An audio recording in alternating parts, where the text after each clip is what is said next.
Hey everyone, আজ অনেকদিন পরে আমি ভিডিও আপলোড করছি। আজ আমি তোমাদের সাথে শেয়ার করবো what I ate in a day. আজ সানডে ছিল, তো দিনটি শুরু করেছিলাম আমি লেবু জল দিয়ে। তারপর আমি খেয়েছিলাম আপেল। লাঞ্চটা আমি বাড়িতেই করে নিয়েছিলাম, সেটার ভিডিও আপলোড করা হয়নি, সেটা ভিডিওটা রেকর্ড করা হয়নি। তো বাইরে গেছিলাম আমার একটা ফ্রেন্ডের সাথে দেখা করতে, তো সেখানে খেয়েছিলাম আমি ভেজ চাও আর চিকেন পকোড়া।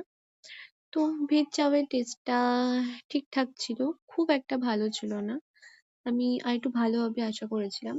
তো এটার ফ্লেভারটা এনহ্যান্স করার জন্য আমি কিছুটা টমেটো সস আর চিলি সস দিয়েছিলাম। তারপর এটা ঠিকঠাক লেগেছিল আমার। খুব একটা ভালো ছিল না। এরপর নিয়েছিলাম ফিশ কাটলেট। এটার টেস্টটা ভালো ছিল। রাতে এরপরে আমি আর কিছু খাইনি। একদম রাতে খেয়েছিলাম লুচি আর আলু পটলের তরকারি। এটা মা করেছিল। তো এটাই খেয়ে শেষ করেছিলাম। তোমাদের কেমন লাগলো ভিডিওটা জানিও। যদি ভালো লাগে তাহলে সাবস্ক্রাইব আর লাইক করে দিও। দেখা হচ্ছে নেক্সট ভিডিওতে। টাটা।